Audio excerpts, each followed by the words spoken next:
सो आज हम स्टार्ट करने जा रहे हैं chemical bonding. Chemical bonding is related to atomic structure, यानी कि बच्चे को इसमें कॉन्फ़िगरेशन करनी आनी चाहिए। लाइक कॉन्फ़िगरेशन का मतलब क्या है कि लेट्स सपोज सोडियम का प्रोटॉन नंबर अगर 11 है तो फर्स्ट शेल में 2 इलेक्ट्रॉन्स हैं, देन सेकंड शेल में 8 इलेक्ट्रॉन्स हैं और फिर थर्ड शेल में उसके 1 इलेक्ट्रॉन है। क्योंकि जो हम बॉन्डिंग डिस्कस करने जा रहे हैं उसमें इसका काफ़ी काम है, क्योंकि हम फुल डायग्राम भी डिस्कस कर रहे होते हैं और हम डॉट एंड क्रॉस डायग्राम भी डिस्कस कर रहे होते हैं। तो खैर अभी बात करते हैं हम उसकी। So what do you mean by the term chemical bonding? Bonding means force of attraction between the particles. अच्छा, पार्टिकल एक जनरल टर्म है। पार्टिकल का मतलब एटम भी हो सकता है, पार्टिकल का मतलब आयन भी हो सकता है और पार्टिकल का मतलब मॉलिक्यूल भी हो सकता है। तो ये एक हमने जनरल टर्म यूज की है कि जब भी दो एटम्स आपस में अट्रैक्ट होते हैं तो that is called chemical bonding. यानी अगर मैं फिजिकली बात करूं तो जैसे हमने कोई भी UHU ले ली, एल्फी ले ली, समद बॉन्ड ले ली, किसी भी चीज को हमने आपस में जोड़ दिया, इट्स अ फिजिकल बॉन्डिंग। आप इसको हटा सकते हो। लेकिन अगर आपका केमिकल बॉन्ड बन गया, once the chemical bond is formed, so it would be very difficult to separate them together. भाई जैसे कि पानी है, वाटर है, H2O है, अब आपने हाइड्रोजन और ऑक्सीजन का रिएक्शन कराया और आपका वाटर बन गया। अब ये फिजिकल बॉन्डिंग नहीं है, ये केमिकल बॉन्ड बनाया है तुमने। तो जब केमिकल बॉन्ड बनता है, एक तो बनता बड़ी मुश्किल से है, मतलब इतना आसान नहीं है कि मैंने सोच लिया और वो हो गया। इट्स नॉट अबाउट कि कुन फयाकुन, नहीं, ऐसा नहीं है। आपको उसके लिए पापड़ बेलने पड़ते हैं, बहुत हाई टेम्परेचर, बहुत हाई प्रेशर। ऐसे तो कोई भी कुछ भी कभी भी कुछ भी बनाने बैठ जाएगा, तो ऐसा नहीं होता। इवन के पूरे इंडस्ट्रियल प्रोसेसेस हैं वाटर बनाना, इसी तरह से सोडियम क्लोराइड है और कितने भी मल्टीपल कंपाउंड्स हैं हमारे पास। तो अच्छा, केमिकल बॉन्ड बनता क्यों है? ये तो सही है, चलो हमें पता लग गया, हाँ यार ये बॉन्डिंग है, लेकिन केमिकल बॉन्ड बनता क्यों है? केमिकल बॉन्ड इसलिए बनता है कि केमिकल बॉन्ड, देखो केमिकल बॉन्ड में एक चीज इलेक्ट्रॉन लूज कर रही होगी, दूसरी चीज इलेक्ट्रॉन गेन कर रही होगी। मतलब और इन अदर वर्ड्स, और थोड़ा सा मैं आसान करूं इसे, तो केमिकल बॉन्डिंग में इलेक्ट्रॉन का लेन देन होता है। बात समझ रहे हो आप? केमिकल बॉन्ड में इलेक्ट्रॉन का लेन देन होता है। और हर एलिमेंट ये चाहता है कि उसका आउटर शेल कंप्लीट हो जाए। हर एलिमेंट की ये ख्वाहिश है, मेरी बात याद रखना ये बात आज, कि हर एलिमेंट चाहता है कि वो स्टेबलाइज हो जाए। और स्टेबलाइज कोई एलिमेंट कैसे होता है? अपना आउटर शेल कंप्लीट करके। तो आउटर शेल में होने कितने चाहिए, यानी मेरी बेस लाइन क्या है, मेरा स्टैंडर्ड क्या है कि मैं उस एलिमेंट को कह रहा हूँ कि यार उसका आउटर शेल कंप्लीट हो गया? कोई ना कोई बॉर्डर लाइन होती है ना, कोई स्टैंडर्ड सेट किया होता है, कोई रेफरेंस होता है। तो देखो, या तो एलिमेंट के आउटर शेल में 2 इलेक्ट्रॉन होने चाहिए, या तो एलिमेंट के आउटर शेल में 8 इलेक्ट्रॉन होने चाहिए, या तो 2 या तो 8। ये 2 गेम है हमारे पास, तीसरा कोई भी नहीं है। या तो एलिमेंट के आउटर शेल में 2 हो, या तो आउटर शेल में 8 हो, बस तीसरी कोई और बात नहीं है। अब वो एलिमेंट के ऊपर है कि वो लूज करके उसको पूरा करे या गेन करके पूरा करे। बात समझ रहे हो ना आप? भाई लेट्स सपोज मैं एक एग्जांपल दूं अगर आपको, कि मैंने एक स्टैंडर्ड सेट कर लिया कि यार मेरी जेब में 10,000 रुपये होने चाहिए। रिलेट करा रहा हूँ, जरा समझने की कोशिश करना। मेरी जेब में 10,000 रुपये होने चाहिए। अब वो 10,000 मुझे पूरे करने हैं, चाहे मैं लूज करके पूरे करूं या गेन करके। मेरी जेब में 8 हैं तो 2 और चाहिए। 12 हैं तो मैं 2 किसी और को दे दूंगा, 10 पूरे हो जाएंगे। मतलब काइंड ऑफ एलिमेंट भी ऐसे ही कर रहा होता है। वो एक अलग बात है कि कोई एलिमेंट लूज करके पूरा करता है, कोई गेन करके पूरा करता है। जैसे मेटल्स है ना, मेटल्स, तो मेटल हमेशा इलेक्ट्रॉन लूज करता है। अच्छा, जो मैं कह रहा हूँ ना कि हमेशा, तो ये हमेशा है, ये ऐसे नहीं है कि नहीं यार कभी मेटल गेन भी कर रहा होगा। इम्पॉसिबल। मेटल हमेशा इलेक्ट्रॉन लूज करेगा, नॉन मेटल हमेशा इलेक्ट्रॉन गेन करेगा। ये तो कंफर्म है ना, पक्की ठक्की बात है ये। तो इनको अपना शेल पूरा करने के लिए मेटल लूज करेगा और नॉन मेटल गेन करेगा। एक एक एग्जांपल दे देता हूँ, थोड़ा सा और क्लियर हो जाएगा। चूंकि हमने एटॉमिक स्ट्रक्चर अभी अभी किया है, तो आपको पता होगा कि एटॉमिक स्ट्रक्चर, जब हम एटॉमिक स्ट्रक्चर बनाते हैं क्लोरीन का, अब मैं आपसे पूछूं, हाँ भाई बताइए जरा, क्लोरीन के आउटर शेल में कितने इलेक्ट्रॉन है? तो आप मुझसे पूछेंगे सर क्लोरीन का प्रोटॉन नंबर कितना है, मैं बोलूंगा 17। तो आप बोलेंगे कि सर इसमें ऐसा है कि फर्स्ट शेल में आपके पास आ गए 2 इलेक्ट्रॉन्स, सेकेंड शेल में आ गए 8 इलेक्ट्रॉन्स और थर्ड शेल में आ गए 7 इलेक्ट्रॉन्स। तो कितने इलेक्ट्रॉन है आउटर शेल में? 7। अब इसकी ख्वाहिश क्या है क्लोरीन की कि इसके आउटर शेल में कितने हो? 8 हो। ये इसकी ख्वाहिश है, हर एलिमेंट की ख्वाहिश होती है कि वो स्टेबलाइज हो जाए। अब ये क्या करेगा? ये गेन करेगा। कितने इलेक्ट्रॉन गेन करेगा? 1 इलेक्ट्रॉन। तो जब ये 1 इलेक्ट्रॉन गेन करेगा ना, ये स्टेबलाइज हो जाएगा क्योंकि इसका आउटर शेल कंप्लीट हो जाएगा। आप समझ रहे हो ना? तो ये गेन करके अपना आउटर शेल कंप्लीट कर रहा है। ये गेन करके अपना आउटर शेल कंप्लीट कर रहा है। अब मैं तुमसे पूछूं सोडियम, सोडियम का प्रोटॉन नंबर 11 है। तो ये सोडियम का तुमने बनाया, पहले शेल में 2 आ गए, दूसरे में 8 आ गए, तीसरे में 1 आ गया। भाई मेटल है ये, लूज नहीं कर, गेन नहीं करेगा, ये एक भी लूज कर देगा। अब भाई वो एक अलग बात है, कौन लेगा, वो बात की बात है। अब अच्छा यहाँ बाल की खाल निकालता है, कौन लेगा? भैया भी आप ये समझो कि वो लूज क्यों कर रहा है? अपना आउटर शेल कंप्लीट करने के लिए 8 होने चाहिए ना। जब वो लूज करेगा तो आउटर शेल में 8 पूरे हो जाएंगे। तो अभी हमारी बहस ये हो रही है कि हर एलिमेंट ये चाहता है कि वो स्टेबलाइज हो जाए, चाहे वो गेन करके स्टेबलाइज हो, चाहे वो लूज करके स्टेबलाइज हो। ओके, तो ये एक कॉमन सेंस है, एक कॉन्सेप्ट है छोटा सा। अब हम आते हैं टाइप ऑफ बॉन्डिंग पर। देखो हमारे पास, हम जो ओ लेवल्स में डिस्कस करते हैं आईजीसीएसई में, वो हम एक तो आयोनिक बॉन्ड डिस्कस करते हैं, एक कोवैलेंट बॉन्ड डिस्कस करते हैं, एक मेटालिक बॉन्ड डिस्कस करते हैं, और एक हम आईएमएफ डिस्कस करते हैं। ये 4 चीजें हैं, बड़ी आसान सी चीजें हैं ये। आयोनिक से हम स्टार्ट करेंगे। आयोनिक बॉन्ड, नाम से महर, नाम नाम नाम रिप्रेजेंट कर रहा है कि आयोनिक बॉन्ड में आयॉन्स होंगे। बात को आप जब किसी चीज को वर्डिंग से समझोगे ना, तो वो चीज आपको देर तक याद रहेगी। आयोनिक मतलब आयॉन्स। अब कॉमन सेंस है, आयॉन्स दो तरह के होते हैं, या तो पॉजिटिव आयन होगा या तो नेगेटिव आयन होगा। आयॉन्स, तो electrostatic force of attraction between the oppositely charge ions, ये इसकी डेफिनेशन है। Electrostatic force of attraction between the oppositely charge ions, ये इसकी डेफिनेशन है। अच्छा, और थोड़ा सा इसको मैं आसान करूं तो भाई आयोनिक बॉन्ड बनता है मेटल और नॉन मेटल के बीच में।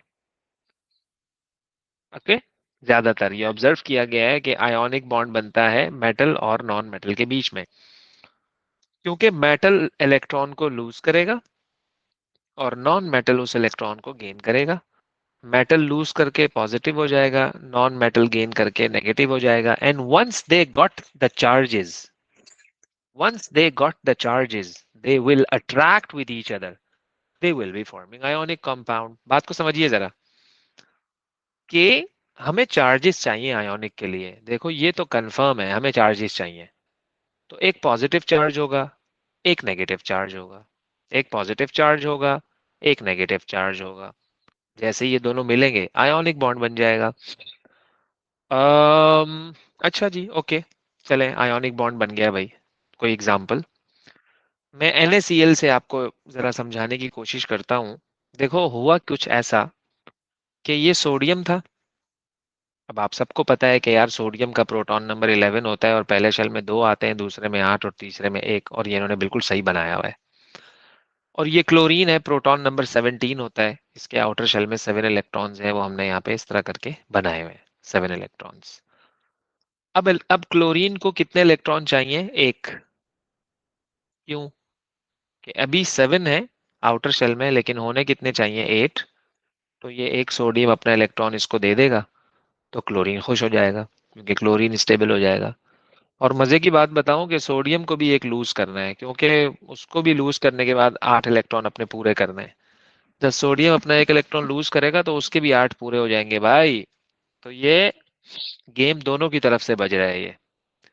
सिर्फ यही नहीं कि क्लोरीन को चाहिए, सोडियम को भी लूज करना है। मजा तो तब है ना, मजा तो तब है ना भाई, कि दोनों की तरफ, दोनों हाथ से तालियां बज रही हैं। ये वो वाली कहानी नहीं है कि उसने खींच लिया और उसने, ऐसा नहीं है। दोनों दोनों काम लाजमी करने हैं, दोनों को स्टेबलाइज होना है। वो बात अलग है कि क्लोरीन लेके स्टेबलाइज हो रहा है और सोडियम दे के स्टेबलाइज हो रहा है। ओके, तो हर में हर हर कंपाउंड में कुछ ऐसा ही होगा। हर कंपाउंड में कुछ ऐसा ही होगा। जब तक बेवकूफ जिंदा है, अक्लमंद भूखा नहीं मरेगा।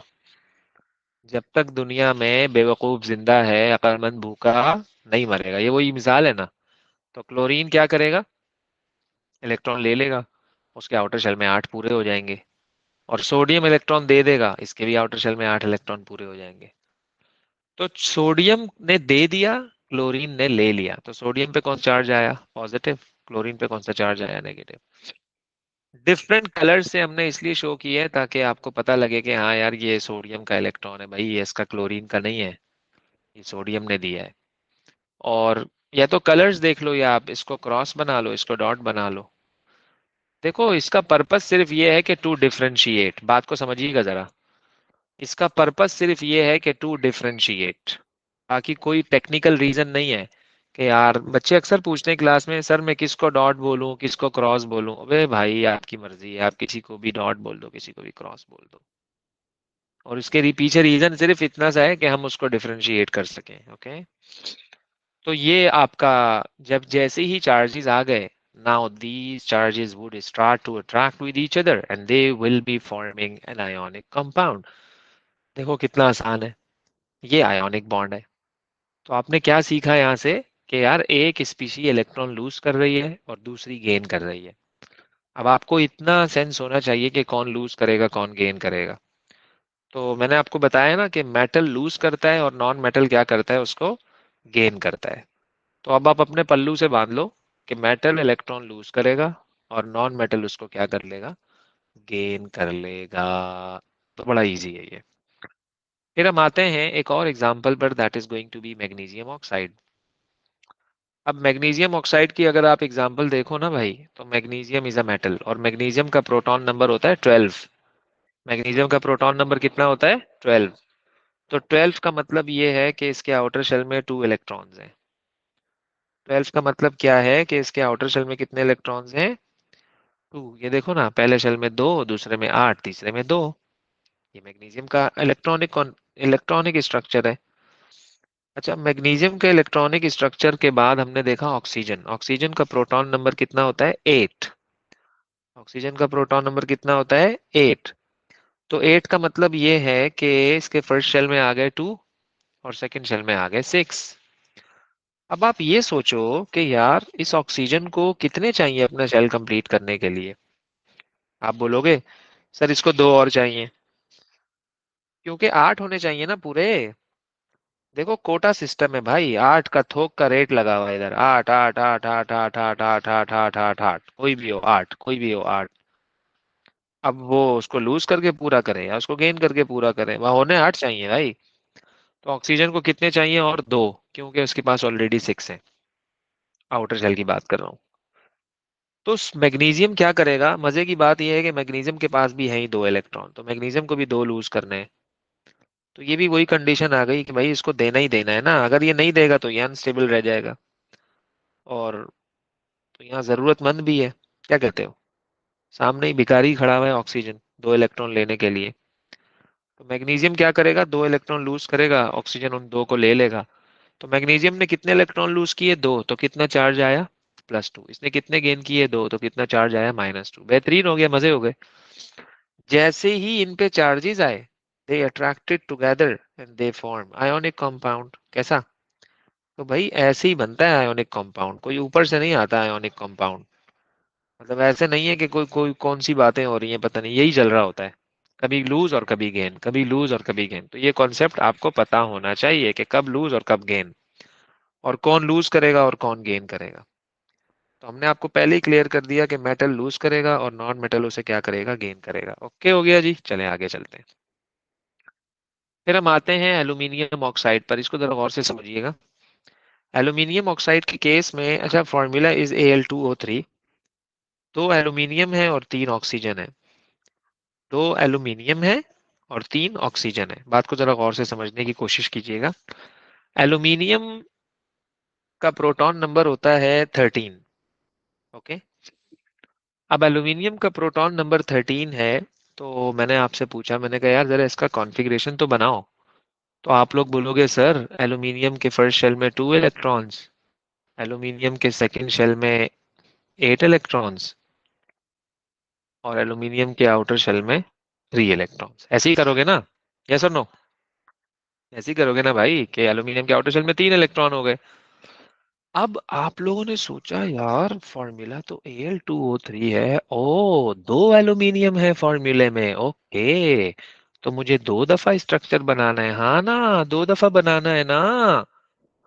अभी आप ये इसको छोड़ दो, मैंने चार्जेस डाले हुए, मैंने डायरेक्ट डॉट एंड क्रॉस बनाया हुआ है, मैं तुम्हें उससे पहले की गेम बता रहा हूँ। तो ऐसे ऐसे आपने दो बनाए। अब आ जाओ ऑक्सीजन पे। ऑक्सीजन के पहले शेल में दो आ गए और दूसरे शेल में इसके कितने आ गए, 6 आ गए। आ गए। अब ऑक्सीजन तुमने देखा फॉर्मूले में, अबे यार 3 ऑक्सीजन है, मतलब ऐसे ऐसे मुझे 3 दफा बनाने हैं, ओहो। तो आपने 3 दफा स्ट्रक्चर बनाया ऑक्सीजन का। ये चीज हम कैसे डिसाइड करते हैं, फॉर्मूले को देखकर, ओके। और 2 दफा आपने एल्यूमिनियम बनाया। अब आपने बना लिया ये, ओके हो गया। अब आपने सोचा यार एल्यूमिनियम के आउटर शेल में तो 3 इलेक्ट्रॉन है, तो इसको तीनों लूज करने हैं, बिल्कुल सही सोच रहे हो आप, क्योंकि एल्यूमिनियम इज अ मेटल, उसको 3 इलेक्ट्रॉन लूज करेगा तो वो स्टेबलाइज हो जाएगा। अब मसला ये है कि यार आगे लेने वाला भी तो हो कोई। आपके पास तो ऑक्सीजन है, और ऑक्सीजन तो 2 इलेक्ट्रॉन गेन करता है, 3 तो गेन नहीं करता वो। लेकिन आप ना इसको कुछ इस तरह से सोचो कि टोटल ऑक्सीजन है कितने हैं आपके पास। आप इसको जरा यूं सोचिएगा, जो बात ना समझे उसी टाइम टोक देना। भाई ऑक्सीजन के, आपके पास टोटल ऑक्सीजन कितने हैं, 3। आपके पास टोटल ऑक्सीजन कितने हैं, 3। तो 3 का मतलब ये है कि हर ऑक्सीजन को दो दो इलेक्ट्रॉन चाहिए, क्योंकि हर ऑक्सीजन के आउटर शेल में 6 6 इलेक्ट्रॉन्स हैं। तो हर ऑक्सीजन को कितने कितने इलेक्ट्रॉन चाहिए, दो दो इलेक्ट्रॉन चाहिए। तो टोटल इलेक्ट्रॉन कितनी जरूरत है, 6। Two each. Two each. तो टोटल कितने चाहिए, 6। ले मेरा भाई, एल्यूमिनियम के पास 3, इसके पास है आउटर शेल में 3, इसके पास है, तो इसके पास भी 6 है, तो बेहतरीन हो गया, काम टाइट हो गया, वीआईपी हो गया, टनाटन हो गया। तो टोटल 6 ये है, इसको भी 6 चाहिए, तो ये दो इसको दे देगा, दो इसको दे देगा, दो इसको दे देगा। कैसा हो गया, वीआईपी हो गया काम। तो एल्यूमिनियम ने 3 इसने लूज किए, 3 इसने लूज किए, दो इसने गेन किए, दो इसने गेन किए, दो इसने गेन किए, तो हर ऑक्सीजन इज -2 और हर aluminium is +3। Once they got a charge, they would be attracting together to form ionic compound. So I can make aluminium oxide like that. बजाय इसके कि आप बार बार एल्यूमिनियम बना रहे हो, ख्वार हो जाओगे। तो इसलिए एक दफा एल्यूमिनियम बनाओ, उससे पहले 2 लिख दो, शॉर्टकट। अब आप 3 दफा बैठ के ऑक्सीजन बना रहे हो, ये अच्छा नहीं है कि एक दफा लिख के पीछे 3 लिख दो। इट्स मोर एफिशिएंट मैनर, अच्छा भी लगता है, खुद को भी फील होता है यार मैं तो बड़ा समझदार हूँ। वरना तो लंबी करने का कोई फायदा नहीं है, याद रखना। अच्छा जी, ओके, चले आगे चलते हैं। Then we have magnesium nitride. Magnesium nitride, magnesium nitride, magnesium nitride क्या है भाई, इसका फॉर्मूला भी क्या है, Mg3n2। 3 दफा मैग्नीशियम क्यों, ख्वार हूं क्या 3 दफा मैग्नीशियम बनाऊंगा। 2 दफा नाइट्रोजन, अबे भाई एक दफा बना के पहले 2 लिख दो, एक दफा बना के पहले 3 लिख दो। तो मैं एग्जामिनर समझ जाएगा, वो छोले नहीं बेचता एग्जामिनर। बच्चा सोचता है सर वो समझ, अबे भाई क्या मतलब वो समझ जाएगा यार, आप अपने आप को समझाओ, वो समझा समझाया पैदा हुआ है, तो खुद ही समझ जाएगा वो कि बच्चा क्या चाह रहा है। ओके। तो मैंने मैग्नीशियम का स्ट्रक्चर बनाया। मैग्नीशियम का प्रोटॉन नंबर 12 था, पहले शेल में 2, फिर 8, फिर 2। एंड नाइट्रोजन का बनाया, नाइट्रोजन के का प्रोटॉन नंबर 7 है, पहले शेल में 2 आ गए और दूसरे शेल में 5 इलेक्ट्रॉन आ गए। कितने चाहिए नाइट्रोजन को, 3 इलेक्ट्रॉन और चाहिए, क्योंकि 5 है ना, होने कितने चाहिए, 8, तो 3 और चाहिए। अब आप बोलोगे यार मैग्नीशियम के आउटर शेल में तो 2 हैं, तो इसको इसको 3 चाहिए, इसके पास 2 हैं। मसला खराब हो गया। मसला खराब हो गया कि नाइट्रोजन को जितने चाहिए वो मैग्नीशियम के पास है नहीं, तो आपने ऐसे नहीं सोचना। अब मैं आपको थोड़ा सा और तरीका बताता हूँ समझदारी से सोचने का। कितने मैग्नीशियम है, 3 है। हर मैग्नीशियम कितने लूज करेगा, 2। तो इसका मतलब 3 मैग्नीशियम है, अगर हर मैग्नीशियम 2 लूज कर रहा है तो टोटल 6 इलेक्ट्रॉन लूज करेगा। 2 नाइट्रोजन है ना, तो हर नाइट्रोजन को 3 चाहिए, तो 2 नाइट्रोजन है तो कितने इलेक्ट्रॉन चाहिए, 6। तो ये भी तो वैसा ही केस बन गया, इसके पास 6, इसके पास भी 6, तो बेहतरीन हो गया। तो magnesium will lose 2 electron, it would be forming +2. Nitrogen is going to gain 3 electron, it's having -3 charge.